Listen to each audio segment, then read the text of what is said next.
Oh, here we are. Your picture. See it? Is it time?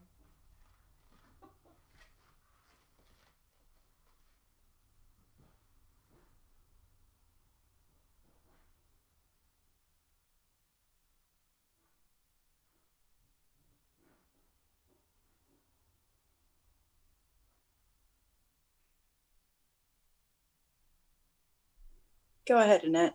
Okay, thank you.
Hello, welcome to the Humboldt Unitarian Universalist Fellowship.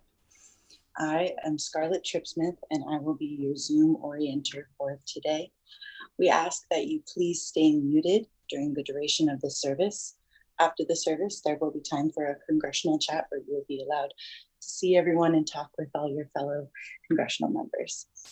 We ask that you keep your video on. You can access and see everybody else's videos in the corner in the box grid where it says switch to gallery view.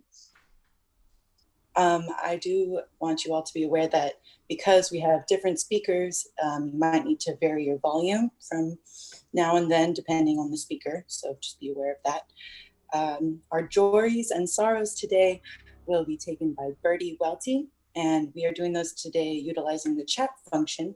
So if you go to your toolbar where it says chat, a white pop-up will appear. At the bottom of the pop-up where it says send to everyone, click everyone and it'll bring up a big list of everybody who's here. Find Bertie Welty and then chat your joys, sorrows, or celebrations to her and send it forth and she will read them when the time is right. Yeah, I think that's all. I hope you all have a wonderful service. And now I'd like to introduce Montana Kawete for our chalice lighting and aspiration. Good morning, everyone.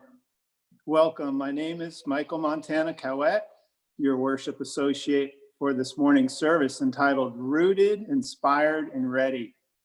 And on the behalf of my worship team today, Scarlett, Annette, Bertie, Amy, Suzanne, and Joanne, I would like to welcome you to the Humboldt Unitarian Universalist Fellowship. As the current stewards of this land, I would also like to recognize the ancestors that came before us, the Yurok and Wiyot peoples. May their voices be heard and respected upon 400 years of colonization on this continent. At this time, please join me in entering our sacred space. As I ring the bell, light our chalice, and share a reading from the GA opening ceremony.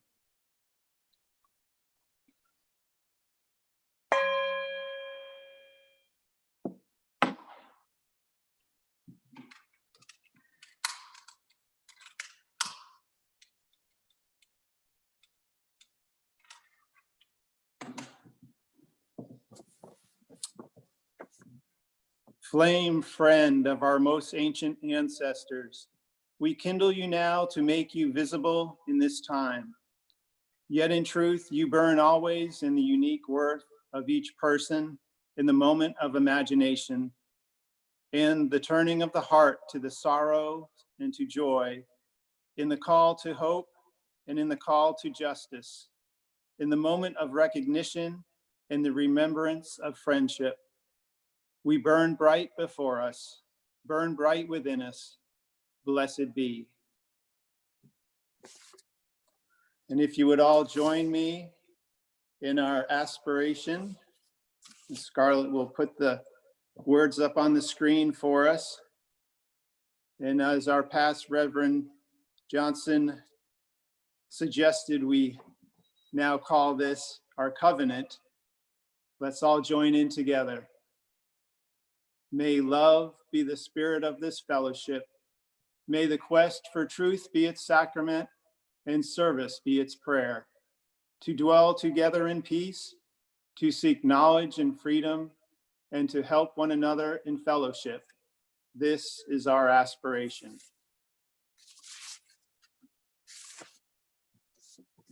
So I'd like to ask you to take a deep breath, sit back, relax, and take a trip with us to relive the recent General Assembly that was virtual, originally scheduled in Providence, Rhode Island. And our opening words will be from the first welcoming ceremony by Reverend Dr. Maria Christina.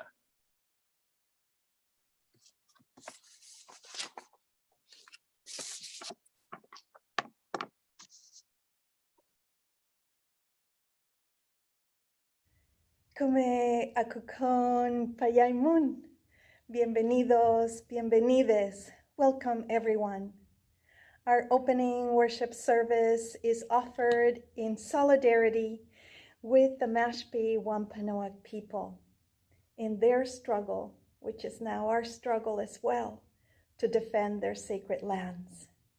We, the worship team, are Unitarian Universalist ministers, lay leaders, ministerial candidates, and UUA staff. We've come to open our hearts to this moment of connection.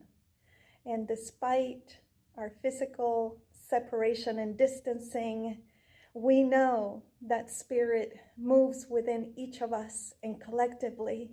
And so we hope that we can feel that Spirit dancing in our hearts, moving within.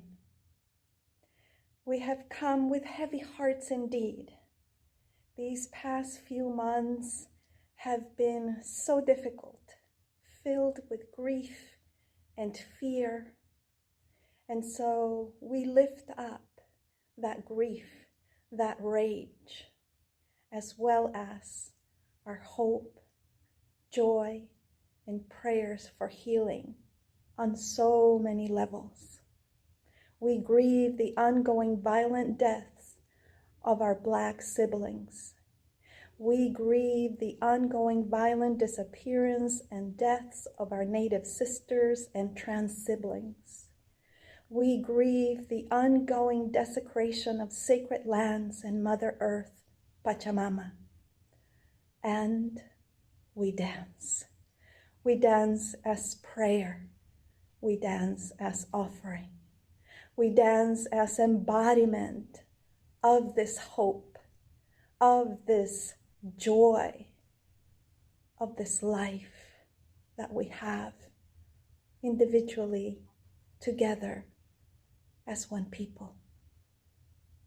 We dance and we think about being rooted, many of us not in our native lands, rooted in a faith, rooted in a commitment to justice and to peace and more love, because we believe that another world is possible.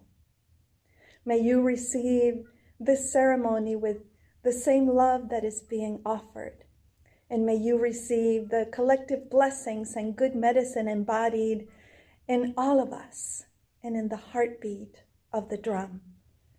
Please join me in welcoming Reverend Danielle DeBona.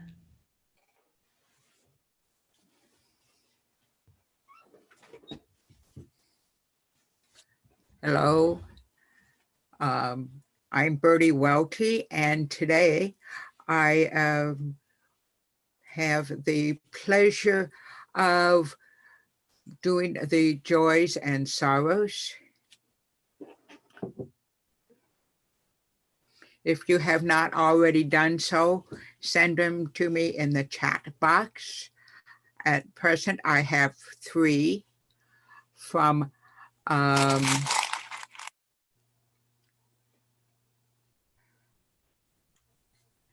okay, from Sue Mossman. Happy birthday weekend to Taya Gast. From Debbie and Greg. Greg and Debbie have great concern about the bad news bunnies in the garden. They're starting to eat the beans. And from Pat McCutcheon, blessings and much love to Ann King.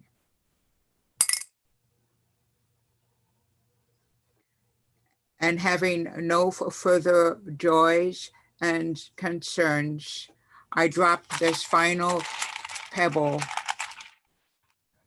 in solidarity to all those who are struggling, both politically, health-wise,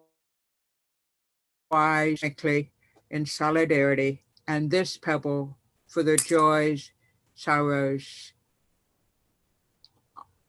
in the people on this screen and yet not shared at this time. Blessed be.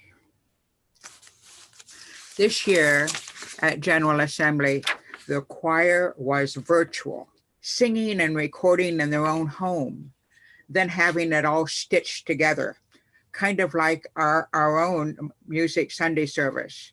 Listen now while Dr. Yasay Barnwell and the 2020 UUA Virtual Choir sing We Are.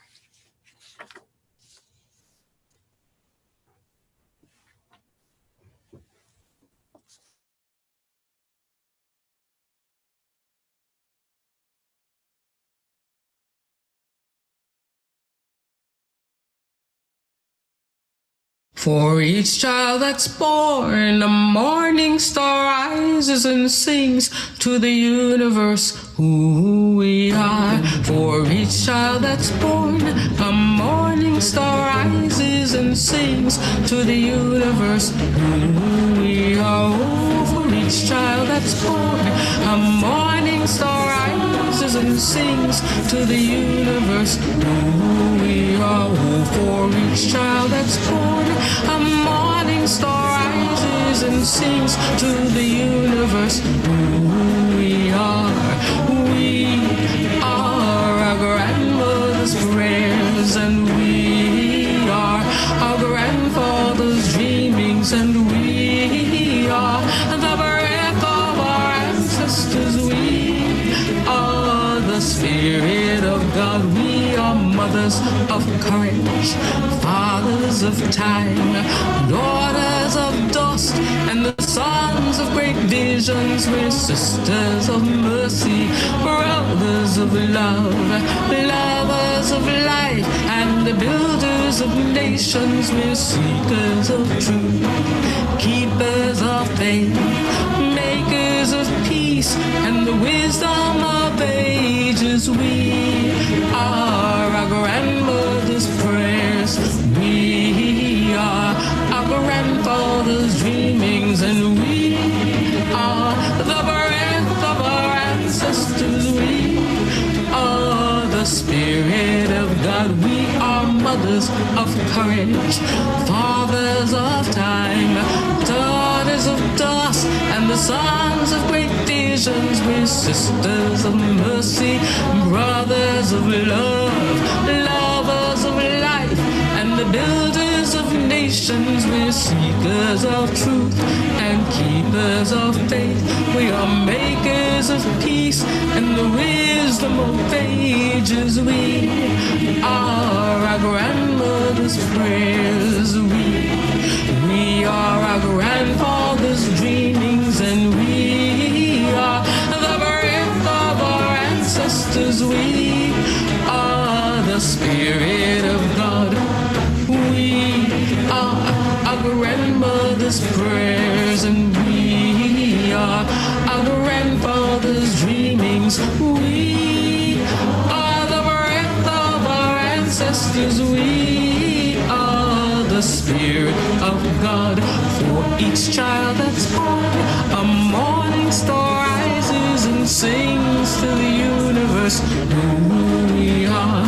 For each child that's born, a morning star rises and sings to the universe who we are. We are one.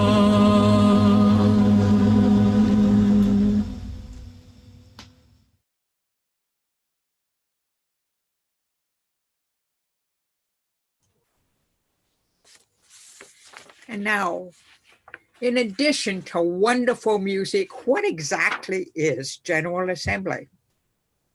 Each year, 3,000 to 5,000 UUs gather for a long weekend of worship, workshops, business meetings, forming friendships, sharing ideas, and deciding what issues the UUA as a whole and member congregations are called to respond to at this time.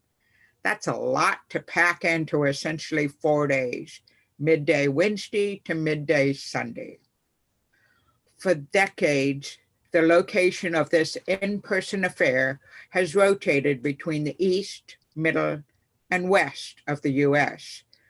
This year, it was to be in Providence, Rhode Island, at the time of the celebration of the 400th anniversary of the landing of the Mayflower, which, as we know, has mixed reviews.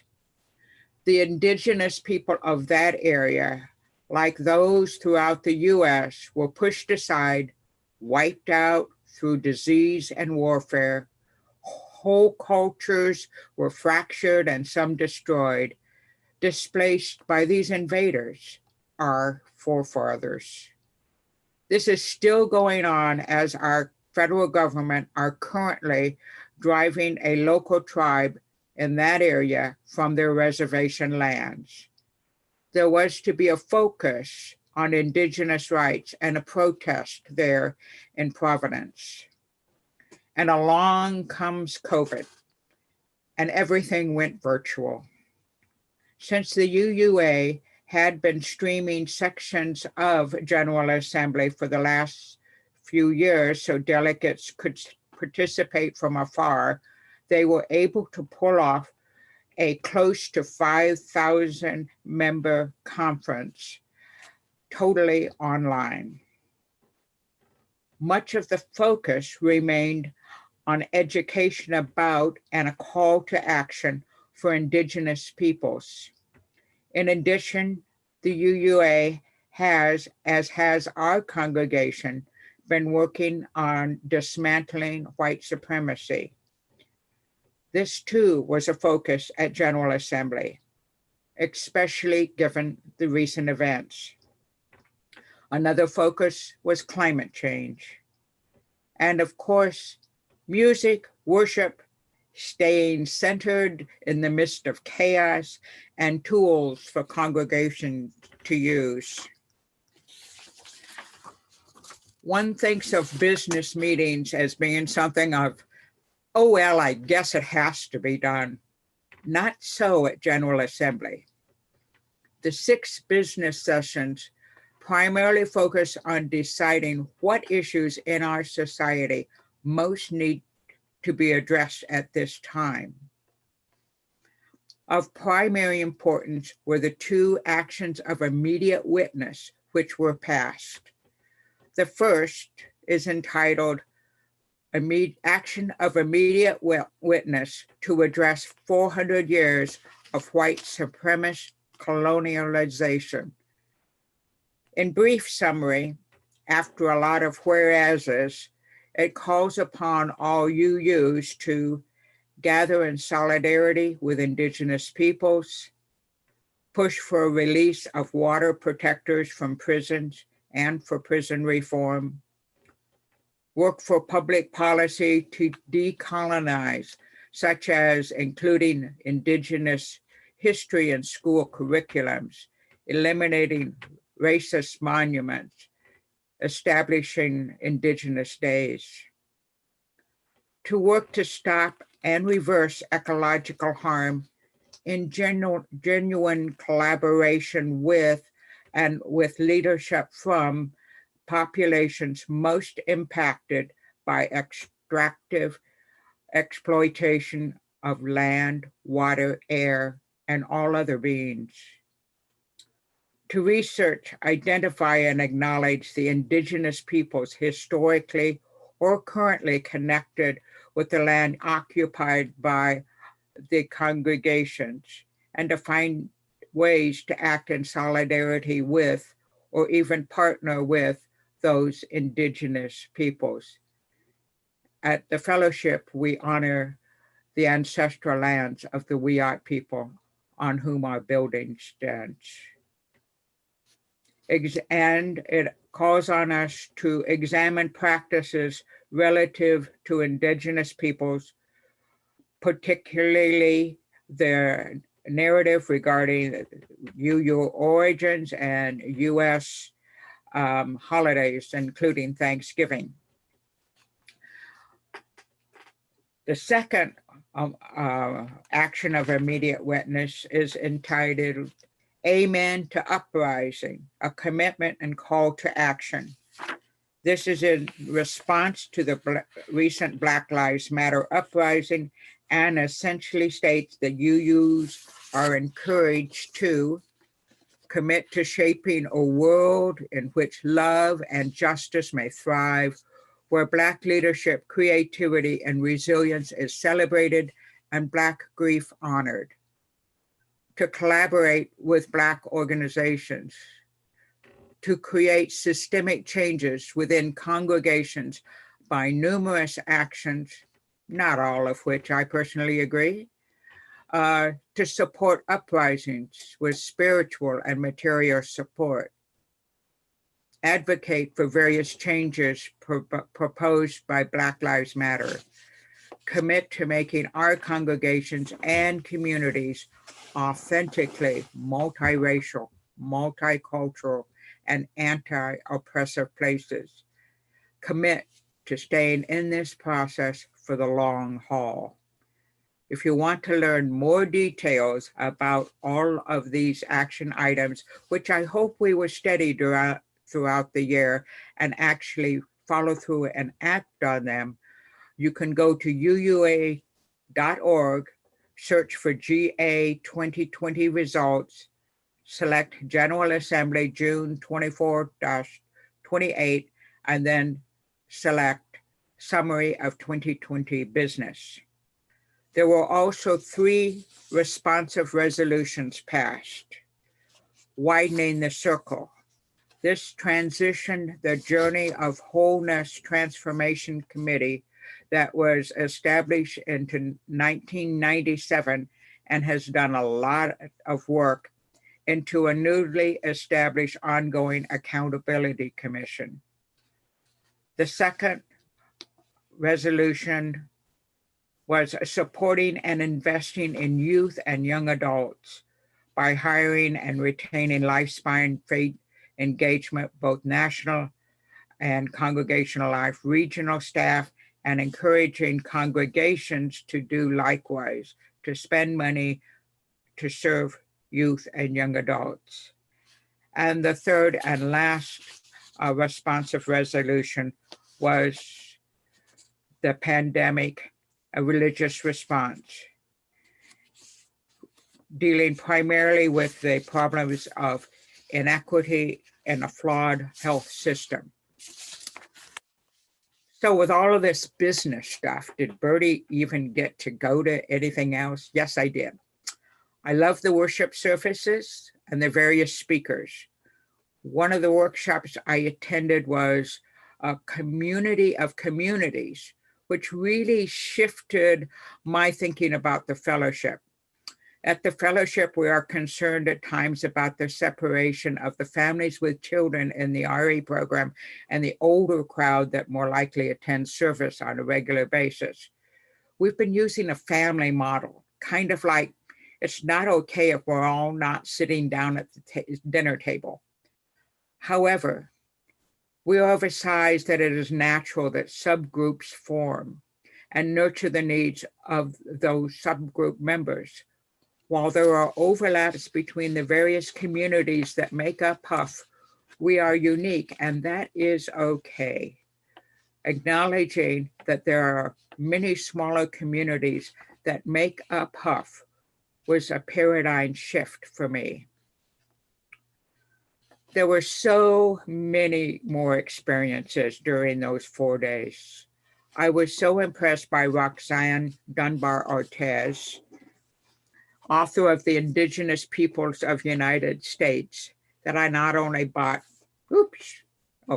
it'll be right for you guys, her book, but the one adapted for young people, which would be a steady group. Enough about me, enough about GA. Annette is ready to play for our offering. While the fellowship does not have the major expenses of the UUA headquarters, we do have ongoing expenses and staff that kind of enjoy getting paid. So get out your checkbook, write a check while Annette plays for us. Remember to drop it in the mail, or you could just go to the Huff website and hit the donate button. Annette, you're on.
Thank you, Annette.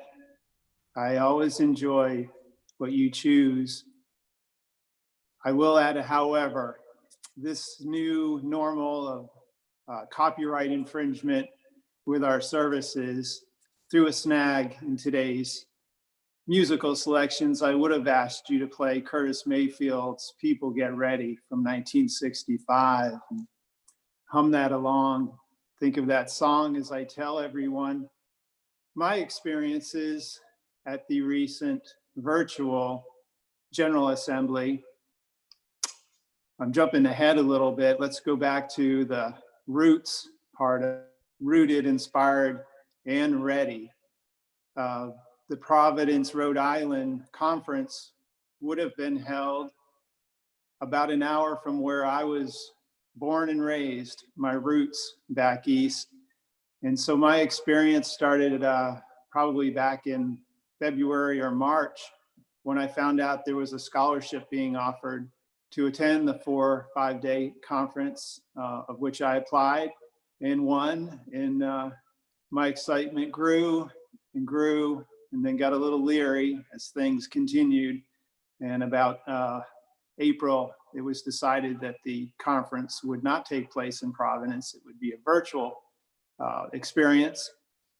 But you know what happened? I was able to attend more of the actual workshops, all of the morning worship services, some of the business meetings, gladly not all. As a delegate of Huff Fellowship, I was able to vote when I figured out the technical aspect of how to do that online for all of the issues that were raised. One surprising thing that happened on the very first day, actually my very first workshop online, when I was set up and ready just to observe as we do our television shows or things, they put us in chat rooms right away. And I met several folks from across the country face to face in real time, talking about real issues. And it was such a wonderful experience for me, being not a real technical person, to be able to do this. Of course, we've had Zoom meetings before, and these services are an example of that. But to be able to connect with people as far away as South Carolina, Alaska even. Another surprising thing I found in the, I'd say hundreds, but it's probably dozens of workshops and meetings that were offered, was recovery meetings. And I attended a recovery meeting every day, seeing some of the same faces at those meetings, connecting once again through this virtual media, the same way almost as we do face to face. So that was a pleasant surprise. Rooted as it was in Providence, I can tell you, growing up as a young man, hearing many of the names of the towns, the counties, the rivers in the native language, when I would visit my grandmother who lived in Mystic, Connecticut. As kids, we would drive along this road, a windy road, to get to her house. We would love to pronounce it. It was called Pequot-Sepost, and it was about 20 letters long, but it was from the Algonquin tribes there, and we would always sing a song, the Pequot-Sepost Road. Well, anyway, now that I'm here in Northern California, I'm trying to get acquainted with more of the nation, the original nations that lived here. And it's been a pleasure to read some of the books and experience some of the talks that the fellowship has offered. And especially attending this conference opened my eyes as a white man to some of the challenges that our nation's facing. I would call them labor pains, but they're probably more along the lines of growing pains as we reach maturity in some of our views and how we treat people. So inspired, yes, I was inspired, particularly by the youth in the conference, the many workshops that were offered for what is called bridgers, a new term to me, people, young adults bridging into adulthood, but also even younger children that were featured throughout some of the workshops that I attended. And I feel like our hope is in the youth of the fellowship and the association in general. When I saw some of their faces and energy, it really inspired me to continue, because I do tend to get a little depressed these days with all the things happening. And I do get some inspiration from the youth of this country. As one of the workshops that I attended said, all of the major revolutions that have happened in this country, civil rights, Vietnam protests, Occupy Wall Street, the things that are happening in Black Lives Matters today, they have all come out of youth movements. Now, are we ready? I don't think we'll ever be ready. No matter how much we prepare for things, there will always be challenges, things that will come up to the last minute, but we can try our best. We will be willing to take risks, make mistakes, and ask forgiveness as we continue faithfully to strive for a better world. Now, there was one particular young man that inspired me that I would like to encourage you to go on to the UUA website and follow the links down to the order of service of this Living Tradition worship service that was offered and open to the general public on the website. There was a young man who played during that service named Wells Lang, L-E-N-G. He's a cellist, and he played the Star Spangled Banner. And to me, it really epitomized the message of the entire conference: rooted, inspired, and ready. Because he took a traditional song, the Star Spangled Banner, played it very inspirationally, but put his own special twist on it. He played it as performed by Jimi Hendrix. And it was just an amazing piece of music. So I really encourage you to go to that website. As Bertie said, you can follow the links down to hear some of the talks, learn about the workshops, and maybe you will become inspired to attend next year, as it will be held hopefully live in Milwaukee, Wisconsin, where my sister lives. So I'm already making plans to go to that next summer. I'd like to leave you today with one of the pieces of the homily that was led on the young people's service, and it's given by a woman named Imaloa Borlin, and she is the senior GA Youth of Color Coordinator for the General Assembly. Thank you.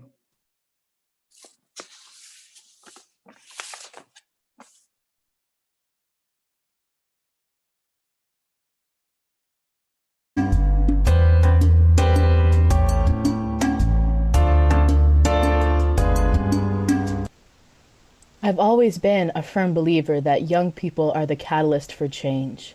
In Olelo, Hawaii, the Hawaiian language, the youth are sometimes described as Na Pua o Hawaii, the flowers of Hawaii.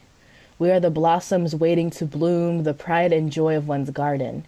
We are bright and eager and sometimes a little over the top, but we are the treasures of a tree who nurses these buds until they bloom and glide off in the breeze.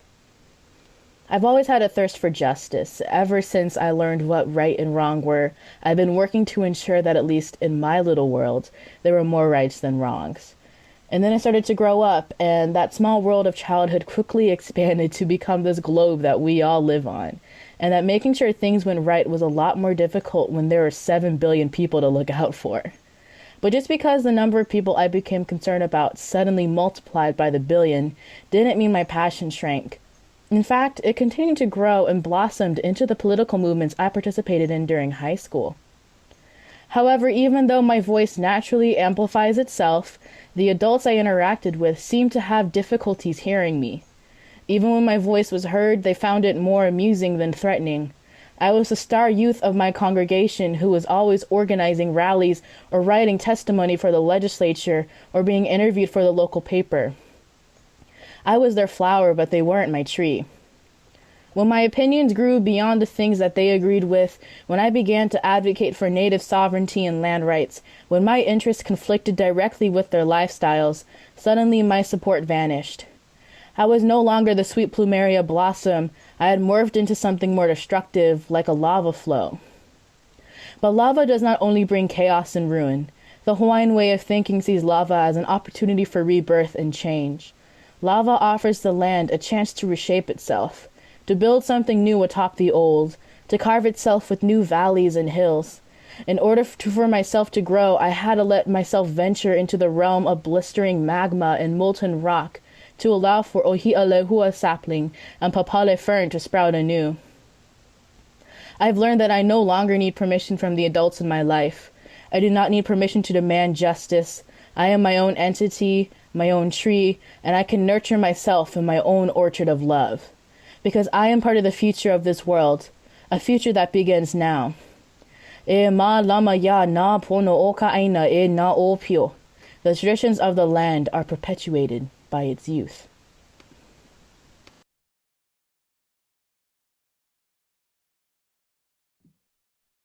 Good morning, everyone. My name is Amy Day. In this moment in time, in this current transition, my current role with the fellowship is as a fellowship engagement coordinator is my current title. So that basically just means my part of my work here is just to amplify the work and mission and the heart of this beautiful community of people, and just to kind of serve as another voice for this community. So I'm really blessed and happy to be here, and deeply, deeply honored to have gotten to go be a delegate as well for half in our the virtual General Assembly this year. So thank you for that privilege. So this was my first experience as well. And in some ways, I have to say, I was grateful for the virtualness of it this year. Just scrolling through the sheer volume of offerings and workshops and lectures, and just the sheer volume of knowledge and analysis. And it was kind of mind-blowing. So I was overwhelmed by how much there was to take in. So I'm also grateful for the way that things were presented and documented. And so I have 2 more months to go back and process things and pause things and digest things and assimilate them, because there was just a really a great wealth of information and scholarship and work that goes into all of this. So really, really grateful for that vast treasure trove there. But so the things that I was able to take in, I got to kind of jump around just due to the format, right? You hop into a Zoom room, and if this isn't quite what you're needing right now, you can kind of hop out and catch the recording later. And so one thing I kind of found, it seemed like there was 3 modes of offering. And one thing that I noticed was, there was the super scholarly, very highly articulated people with multiple doctorates and their masters and masters of divinity, people that are deeply, deeply steeped in scholarship and have done deep analysis and study of some of the systems we're living in the indigenous people, and just have a deep understanding of what it is that we're up against and what it is we're trying to unravel in present time. Really, really grateful for that. But at a certain point, I know for myself, I have to hit pause. I have to walk away. I can only take in so much. I need to take a breath. I need to make myself a sandwich, right? And come back to it at a place where I'm able to receive more, because some of the information is just so dense. So for lay people like myself, I need a minute to process and assimilate. So, and again, grateful to be part of a tradition that values scholarship, that values rational thought that values science and the scientific method and indigenous knowledge, right? That's a really, really beautiful value that we hold as UU. And I was grateful to see that represented. Another thing that I would notice sometimes was, and this was present in both some of the worship service experiences and also in some of the more workshop style presentations, is there was, they had really kind of mastered, so to speak, this Zoom format, and everything was polished and everyone was so articulate and had put everything together so fluidly and well. And maybe they had a new, RE curriculum that they were sharing or offering that was, some of these things are up for sale, right? So unfortunately, some of these things can even feel a little bit like a webinar or a sales pitch. And one thing I noticed about some of these presentations was they were so spit shine, so polished, so non-interactive that it laid flat. It didn't, I stayed around for some of these for about half an hour waiting for that thing that would kind of touch my heart, that would really light something up within me. And it never came. It was just a really, really well polished presentation. And in the end, I chose to do the thing where I was like, okay, well, thank you. Gonna hit pause, gonna move to a different Zoom room and see if there's something else that feels a little bit more spiritually nutritive to me in this moment. And some of the most powerful spaces that I found was similar to Montana's experience, where it was, kind of the virtual version of Brave Space, right? And Brave Space is this idea that came about from the world of academia, where first we looked at creating safe spaces where marginalized people could feel safe, right, without threat of discrimination or violence. And then we moved into creating these brave spaces where we could have uncomfortable conversations, where we could struggle and we could butt up against things and have dialogue and be in the really dynamic, innovative, messy human spaces together, but with a common interest of growth and learning and unpacking and finding new ways forward. And so I watched as some of these speakers, and granted, it takes a high amount of skill to do this, right? They'd have a room full of 150 plus people and the chat things just going crazy and people are, spouting off in the chat box, and the speaker, rather than ignore it, is actually paying attention as they're talking and engaging with the chat and inviting that in and all that human dialogue and divergent points of view and all that messiness, and allowing that to inform the conversation and the work that they were doing. And then even, going so far as to, unmute everyone and, ask a question, and then you, and it just whole can of worms, right? We know that when we, there's a reason that we mute ourselves, is for some fluidness and some, there's a sense of a container, but just to open up this space and let people speak from their hearts and speak bravely and not necessarily perfectly, right? A lot of these people were just, sitting, next to their wife, next to their partner, next, on the couch, eating a bag of chips, right? And they had to have something to say in that moment. And the way I watched some of these facilitators hold space for that, and the way it vitalized the experience. It no longer felt like we were just passive recipients taking in this experience. It felt like something we were all being invited to step into. And what an exciting thing to be a part of. So I guess I wanted to just let that be kind of a framework, a launching point, if we're talking about things to take away and weave into our own lives, our own communities, our own congregations. A while back ago, we were having a staff meeting where our new DRE, Suzanne Kimmel, who was just finishing up her Master's of Divinity at Starr King. And, in addition to her work for Huff, she has all these other community organizations that she serves and interfaces with. And she was getting on for, the umpteenth Zoom call of the day and the gazillionth one of that week. And she made the comment that, it feels a little like we're trying to replicate the old systems in this new format. We're trying to keep that same level of busyness and endless productivity and checking off all the boxes and rushing one place to the next, even though we're just sitting here in our little zones. It feels like we're trying to take some of the old stuff and shove it into this new container, this new limitation.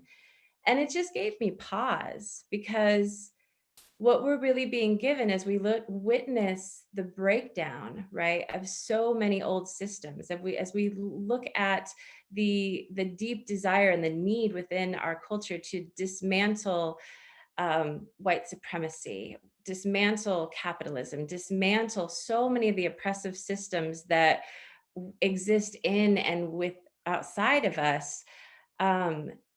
There's this feeling like, in order to stay safe, sometimes we hold on to old forms. We hold on to old ways of showing up. We hold on to old ways of being together, of creating sacred space, right? Of worship.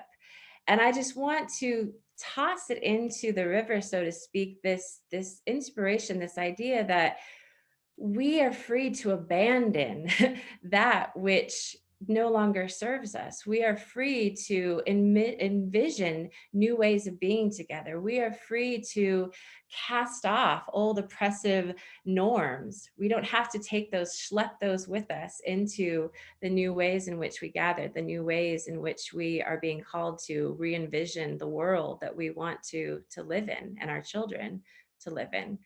So, I just wanted to end with just a few key takeaways. The service that I enjoyed the most, maybe not surprisingly, was one put on by Louise Marcoux, who is the Director of Religious Education at a congregation in Sharon, Massachusetts. And I watched as she and the Reverend there kind of on the fly put together this interactive, multi-generational worship service for children and families. Just they kind of tossed in a nugget, an idea, and then they worked with it and they teased out some different threads and ideas. And in real time, they created this whole really beautiful experience.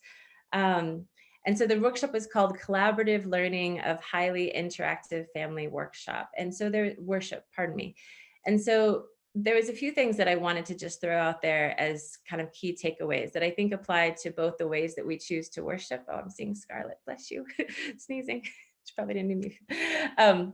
So some of the things to take away from this is clarity of purpose. We get really, really clear on what is our purpose. What is it that we want to achieve in our worship services, in our work as a community, right? What do we want to achieve as families, as both micro and macro communities, as UUs?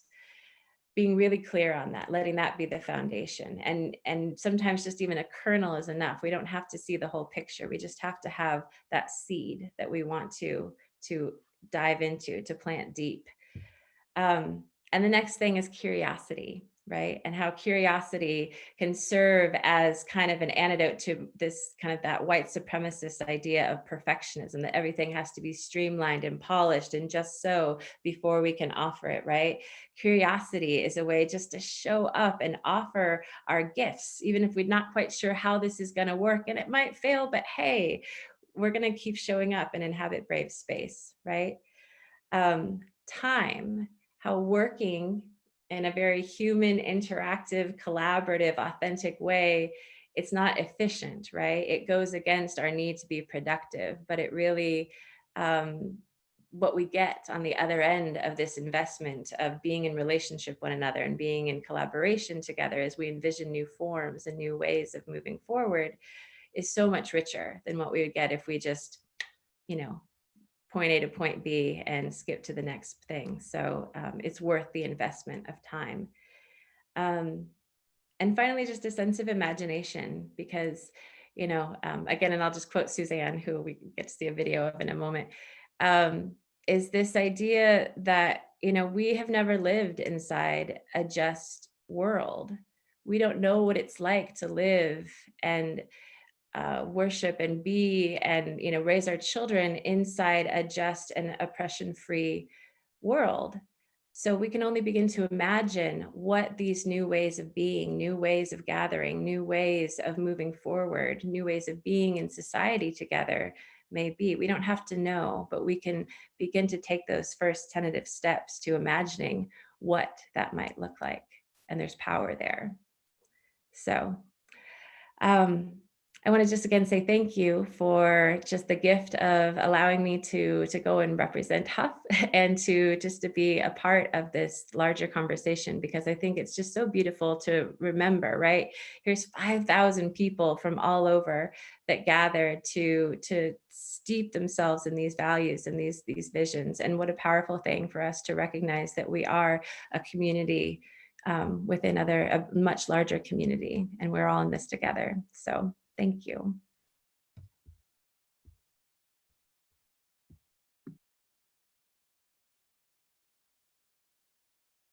I was honored to be asked to be a delegate for General Assembly this year. Similarly to Montana and Amy, it was a new experience for me to attend a virtual GA and as a delegate. I remember being completely lost at my first General Assembly in Portland in 2015. As an introvert, it felt large and intimidating. And even though I recognized some people from my district, there were many, many more who were strangers. My 3 children quickly found their way into youth and young adult programming while I wandered confused between workshops. I learned from that experience, so I had a better time at my next General Assembly. My in-person experiences, though, did not prepare me for a virtual GA with the added responsibility of being a delegate.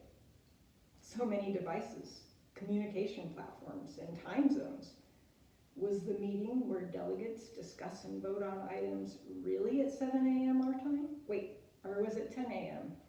Depends on the device you're looking at. They eventually synced up the time zones, but I worried about missing something the entire assembly. The excited energy in the business meetings crackled through the chat feed and the pros and cons queue. After months of physical distancing, I was actually connecting with people from across the nation to make decisions. I was thrilled to be part of making a difference on a national scale. At this GA, I realized that for me, there are positives and negatives to both in-person and virtual gatherings. In person are the spontaneous hallway talks that are deep and rewarding. There's more time to ask questions and hear stories during the workshop. In person, though, is also the frustration of not being able to attend the interesting workshops that all seem to be happening at the same time. Virtually, there are fewer opportunities for spontaneous chats or longer discussions. But the workshops are recorded so everyone can attend them all in the comfort of their own homes. There was much that was imperfect at this General Assembly. We were all learning how to do a virtual GA together. The pandemic is forcing everyone to lean into accepting the messiness of this new way of being. As individuals, we no longer have to come up with a legitimate or acceptable excuse for being less than perfect. The limits of our humanness are being highlighted in exquisite detail. Our UU principles are based in part on a theology that salvation is universal and that our lives are not predetermined. Every living being has some measure of free will. Reverend Rebecca Parker said that from the Methodist, she learned how to be good, and from Unitarian Universalism, she learned how to be human. We believe that the inherent nature of being human includes the capacity to grow, develop, and change. This in turn opens possibilities for healing, reconciliation, being in right relationship with ourselves and each other. One such possibility was prominently lifted up at General Assembly this year by highlighting how white supremacy, settler colonialism, and the false narrative of an immigrant history have erased the existence of the indigenous peoples of this land. We, as Unitarian Universalists, are continuing to take steps towards creating beloved community. Joanne Huffman, is unable to participate in this service, so I'm honored to share some of her reflections of GA, both as a member of the Powhatan tribe and a member of this fellowship. This GA had 9 workshops about Indigenous peoples. This does not include all the workshops on multiculturalism and anti-racism. I did not understand how impactful this may be for someone like Joanne until she shared the following story with me. In the 80s, she would ask UU ministers to speak about the long history of terrible treatment of Indigenous people. They responded to her that Indigenous people did not matter. There just were not enough of them to take the time to discuss. I have learned a lot about my blind spots and unthinking acceptance of the status quo, both from my conversations with Joanne and watching the workshops. Joanne found particularly helpful for her own healing the workshop called Colonialism's Impact on Palestine and Indigenous North Americans with Dina Gilio Whitaker. Having a fellow Indigenous person speak publicly about the normalization of the doctrine of discovery, settler colonialism, and the selective use of the freedom of religion helped Joanne feel seen. Gilio Whitaker points out that while religious freedom is one of the founding principles of the United States, Indigenous peoples were denied not only their religion, but their culture, language, clothes, and ceremonies. In Joanne's words, what Miss Gilio Whitaker said means a lot to me as we Powhatans have lost most of our tribal identity in the early moves from the District of Columbia to West Virginia, then to Kansas and back to Illinois. Our language, customs, and a great part of our knowledge base is gone. Our tribe was only recognized 25 years ago after I'd seen a Smithsonian exhibit on us as the Lost Powhatans. I walked up to the curator and told her that we were all found long ago after being chased out by the white men. It was good to hear words like this from the UUs before I die, and I will share them with my relatives and friends. It does good for my soul to be made whole. End quote. I have been leaning into compassion lately, trying to be kind to myself, trying to treat everyone with tenderness. Sometimes just naming our grief in community, as we do with our joys and sorrows, ritual, can help us carry it. We are experiencing a deadly virus that is impacting the livelihood and well-being of all people around the world, but some more so than others. At the same time, each of us is experiencing the painful and long overdue growing awareness of the horrific impacts of white supremacy on our Black, Indigenous, and people of color siblings. We all are holding a lot. We are being broken open in so many ways, on so many levels. I am grateful that we have each other, this community, holding on to each other as we continue to take these steps together. Our final song is by Reggie Harris and Greg Greenway.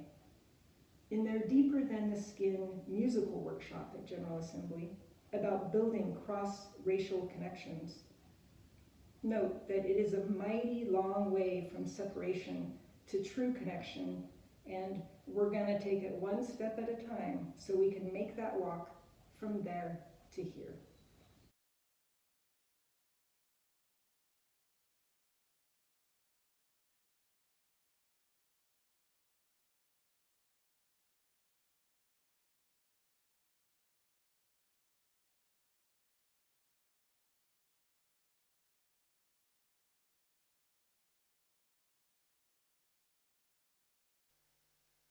Oh, it's a mighty long way, ooh, from over yonder.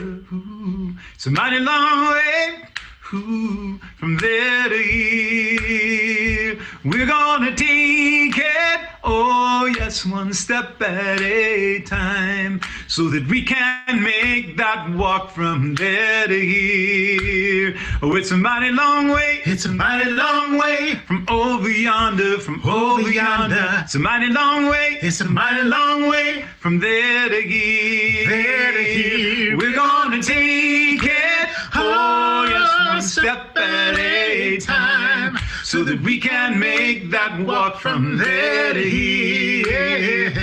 Every child born is a revolution, is a revolution with a song inside. Some won't hear it, oh, some hear nothing else.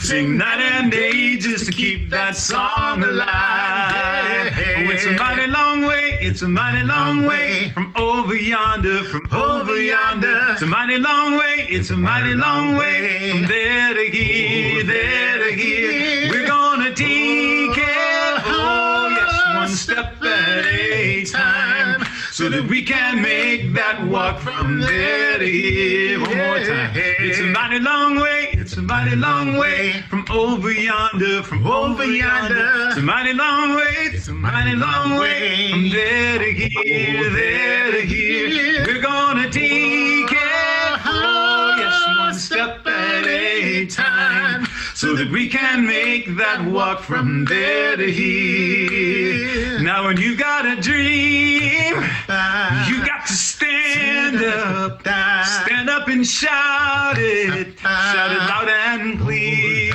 What's that I'm hearing? It's the voice of the people singing that we will make that walk from there to here. Everybody, oh, it's a mighty long way, it's a mighty long way from over yonder, from over yonder. It's a mighty long way, it's a mighty long way from there to here, there to here. We're gonna take it, oh yes, one step at a time, so that we can make that walk from there to here. One last time. It's a mighty long way, it's a mighty long way from over yonder, from over yonder. It's a mighty long way, it's a mighty long way from there to here, there to here. We're gonna take it, oh yes, one step at a time, so that we can make that walk from there to here, so that we can make that walk from there to here, so that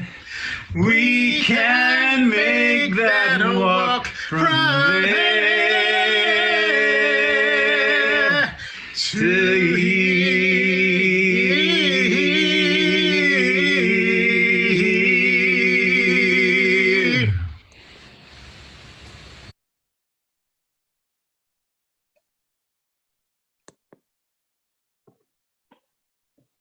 Okay, I feel redeemed by not having Curtis Mayfield after that. Thank you, Bertie, for including that in our service today. Before I extinguish the chalice and leave you with one last thought, I would like to announce that our committee, the worship leaders, are feeling the loss of our minister as much, if not more, than the rest of you. But we have added 2 new members recently. Luce Love and Debbie Cooper will be joining us so that we may continue to provide you with the quality services that we strive to do.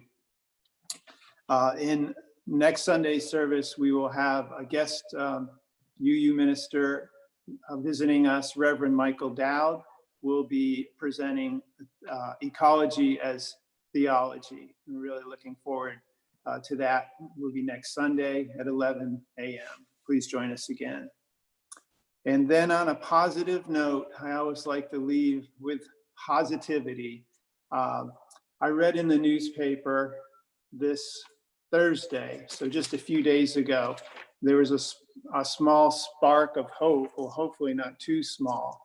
It'll start a wildfire decision in the highest court of our land. The Supreme Court decided 5-4 in favor of a longstanding treaty that was signed in the territory of Oklahoma, which concerns 5 nations of Native nations.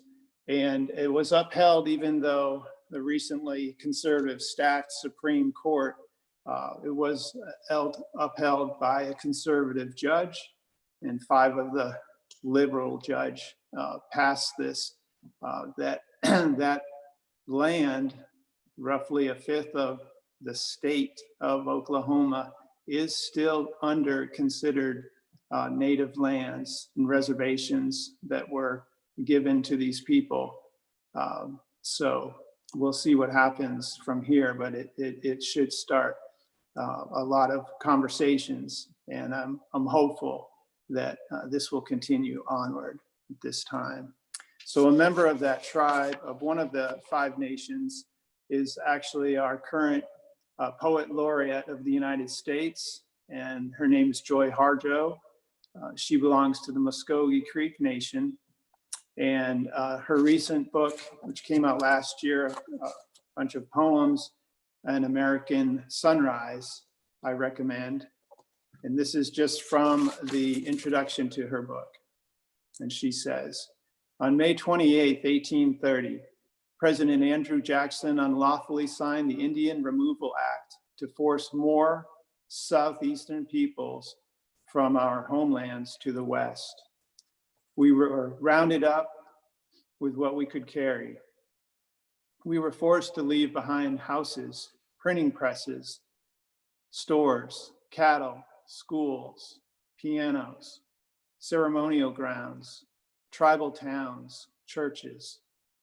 We witnessed immigrants walking into our homes with their guns, Bibles, household goods, and families, taking what had not been theirs, taking what had been ours, as we were surrounded by soldiers and driven away like livestock at gunpoint. There were many trails of tears of tribal nations all over North America, of indigenous peoples who were forcibly removed from their homelands by government forces. The indigenous peoples who are making their way up from the Southern Hemisphere are a continuation of the Trail of Tears. May we all find our way home.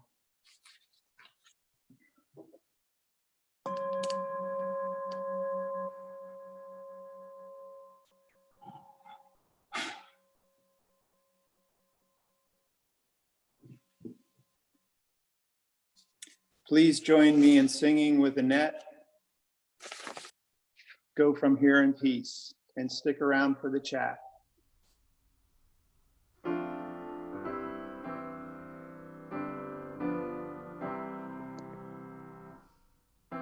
Go from here in peace, go in love. Go from here in peace, go in love. Go from here in peace, go in love, go in peace. Aloha, Ashe, and blessed be. Stay home, stay connected, and stay safe.